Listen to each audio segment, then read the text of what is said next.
Chicken red roast ಹೇಗೆ ಮಾಡೋದು ಅಂತ ಹೇಳ್ಕೊಡ್ತೀನಿ ನೋಡಿ. ಅರ್ಧ ಸ್ಪೂನ್ ಜೀರಿಗೆ ತೊಗೊಂಡಿದ್ದೀನಿ, ಇದನ್ನೆಲ್ಲ ರುಬ್ಕೋಬೇಕು. ಒಂದು 5 ಗೋಡಂಬಿ ತೊಗೊಂಡಿದ್ದೀನಿ, ಮೆಣಸು ತೊಗೊಂಡಿದ್ದೀನಿ 1 ಸ್ಪೂನ್, ಅರ್ಧ ಸ್ಪೂನ್ ಸೋಂಪು ತೊಗೊಂಡಿದ್ದೀನಿ, ಒಂದು ಸ್ವಲ್ಪ ಚಕ್ಕೆ, ಒಂದು 1/4 ಇಂಚ್ ಚಕ್ಕೆ, ಒಂದು 4 ಲವಂಗ ತೊಗೊಂಡಿದ್ದೀನಿ, 2 ಗಡ್ಡೆಯಷ್ಟು ಬೆಳ್ಳುಳ್ಳಿ ತೊಗೊಂಡಿದ್ದೀನಿ, 2 ಇಂಚು ಶುಂಠಿ ತೊಗೊಂಡಿದ್ದೀನಿ, ಮತ್ತು ರುಬ್ಕೊಳ್ಳೋಕ್ಕೆ ಗೋಡಂಬಿ ಒಂದು 5 ಬಾದಾಮಿ 10ರಿಂದ 11 ತೊಗೊಂಡಿದ್ದೀನಿ, ಅರ್ಧ kg ಬೋನ್ಲೆಸ್ ಚಿಕನ್ ತೊಗೊಂಡಿದ್ದೀನಿ, ಒಂದು 10ರಿಂದ 12 ತೊಗೊಂಡಿದ್ದೀನಿ, ಟೊಮೆಟೊ 2 ಟೊಮೆಟೊ ತೊಗೊಂಡಿದ್ದೀನಿ, ಒಂದು ರೆಡ್ ಕ್ಯಾಪ್ಸಿಕಮ್ ತೊಗೊಂಡಿದ್ದೀನಿ ನೋಡಿ, ಒಂದು ದೊಡ್ಡ ಈರುಳ್ಳಿ ಕಟ್ ಮಾಡಿ ಇಟ್ಕೊಂಡಿದ್ದೀನಿ, ಕೊತ್ತಂಬರಿ ಸೊಪ್ಪು ಸ್ವಲ್ಪ ನೋಡಿ ತೊಳೆದು ಕಟ್ ಮಾಡಿ ಇಟ್ಕೊಂಡಿದ್ದೀನಿ, ಒಗ್ಗರಣೆಗೆ ಎಣ್ಣೆ. ಈಗ ಏನೇನು ರುಬ್ಕೋಬೇಕು ಅಂತ ತೋರಿಸ್ತೀನಿ ನೋಡಿ. ಮೊದಲಿಗೆ ಬ್ಯಾಡಗಿ ಮೆಣಸಿನ್ಕಾಯಿ ಹಾಕ್ಕೊಳ್ತಾ ಇದ್ದೀನಿ, ನಂತರ ನೋಡಿ ಬೆಳ್ಳುಳ್ಳಿ, ಶುಂಠಿ, ಬಾದಾಮಿ, ಗೋಡಂಬಿ, ಚಕ್ಕೆ, ಲವಂಗ, ಜೀರಿಗೆ.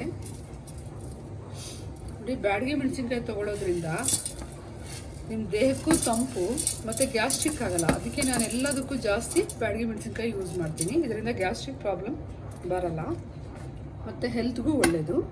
ನೋಡಿ ಸೋಂಪು ತೊಗೊಂಡು ಮತ್ತು ಇದಿಷ್ಟು ಟೊಮೆಟೊ,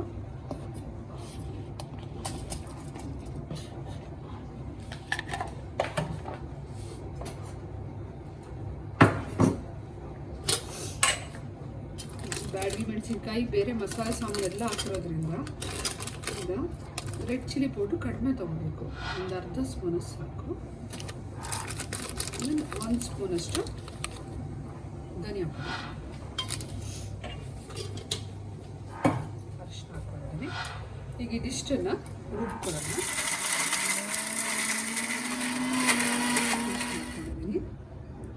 ಈಗ ಒಗ್ಗರಣೆ ಇಟ್ಕೊಂಡಿದ್ದೀನಿ.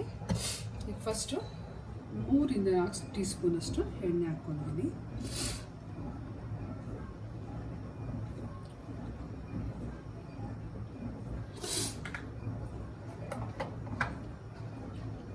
ಒಂದು 4-5 ಗೋಡಂಬಿ ಹಾಕ್ಕೊಳ್ಳೋಣ ಒಗ್ಗರಣೆಗೆ.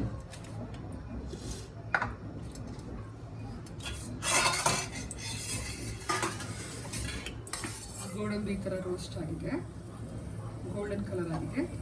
ಈಗ ಈರುಳ್ಳಿ ಹಾಕ್ಕೊಳ್ಳೋಣ ಒಗ್ಗರಣೆಗೆ. ಈರುಳ್ಳಿ ಹಾಕೋತಾ ಇದ್ದೀನಿ,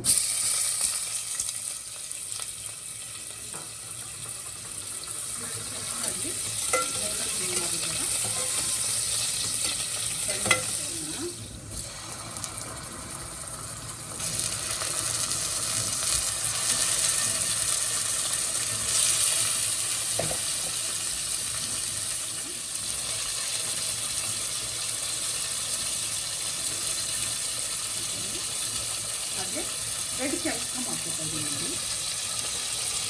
ಇದಿಷ್ಟನ್ನು ಇಷ್ಟು ಜೊತೆ ಸ್ವಲ್ಪ ಚಿಕನ್ ಚೆನ್ನಾಗಿ ಸ್ವಲ್ಪ ಫ್ರೈ ಆಗಿದೆ, ಇಷ್ಟು ನೀರು ಚೆನ್ನಾಗಿ ಚಿಕನ್ಗೆ ಸ್ವಲ್ಪ ಆ ನೀರು ಕಡಿಮೆ ಆಗೋ ಥರ, ಚಿಕನ್ ನೀರು ಕಡಿಮೆ ಆಗೋ ಥರ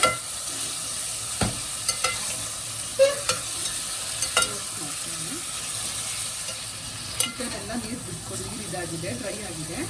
ಈಗ ರುಬ್ಕೊಂಡಿರೋ ಮಸಾಲೆನ ಹಾಕ್ತೀನಿ.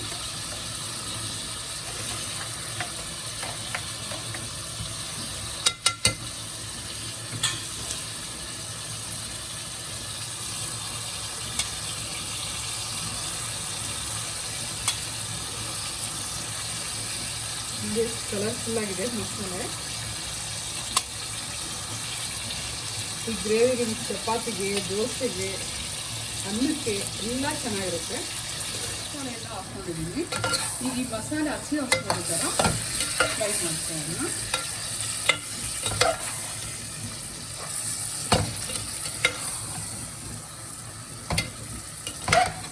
ಮಕ್ಕಳಿಗೆ ತುಂಬ ಇಷ್ಟ ಆಗುತ್ತೆ, ಯಾಕಂದರೆ ಬೋನ್ಲೆಸ್ ಚಿಕನ್ ಬೇರೆ ತೊಗೊಂಡಿದ್ದೀನಿ. ಮಾಡಿಕೊಡಿ, ಮರಿಬೇಡಿ. ಹೋಗೋ ಥರ ಸ್ವಲ್ಪ ಫ್ರೈ ಆಗಿದೆ. ಇದಕ್ಕೆ ಮಸಾಲೆ ನೀರು ಹಾಕ್ಕೊಳ್ಳೋಣ, ಅಂದರೆ ಚಿಕನ್ ಡ್ರೈ ರೋಸ್ಟ್ ನೀರು ಹಾಕ್ಕೊಳ್ಳೋಣ. ಆದಷ್ಟು ಗ್ರೇವಿ ಥರ ಮಾಡ್ಕೊಳ್ಳಿ, ಗಟ್ಟಿಯಾಗಿ ಚೆನ್ನಾಗಿರುತ್ತೆ.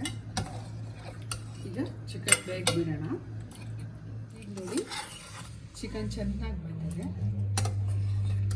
ನೋಡಿದ್ರಲ್ಲ ಚೆನ್ನಾಗಿ ಬೆಂದಿದೆ. ಒಂದು ಸ್ಪೂನ್ ಗೀ ಹಾಕೋಣ.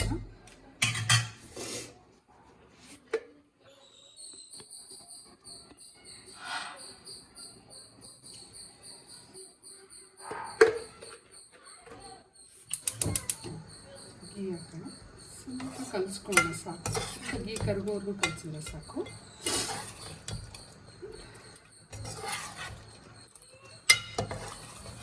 ಕಟ್ ಮಾಡ್ಕೊಂಡು ಇದ್ರ ಮೇಲೆ ಉದುರಿಸೋಣ ಆಯಿತಾ. ಚಿಕನ್ ಗೀ ರೋಸ್ಟ್ ರೆಡಿ ಆಗಿದೆ. ತಿನ್ನಕ್ಕೆ ಸಖತ್ತಾಗಿರುತ್ತೆ.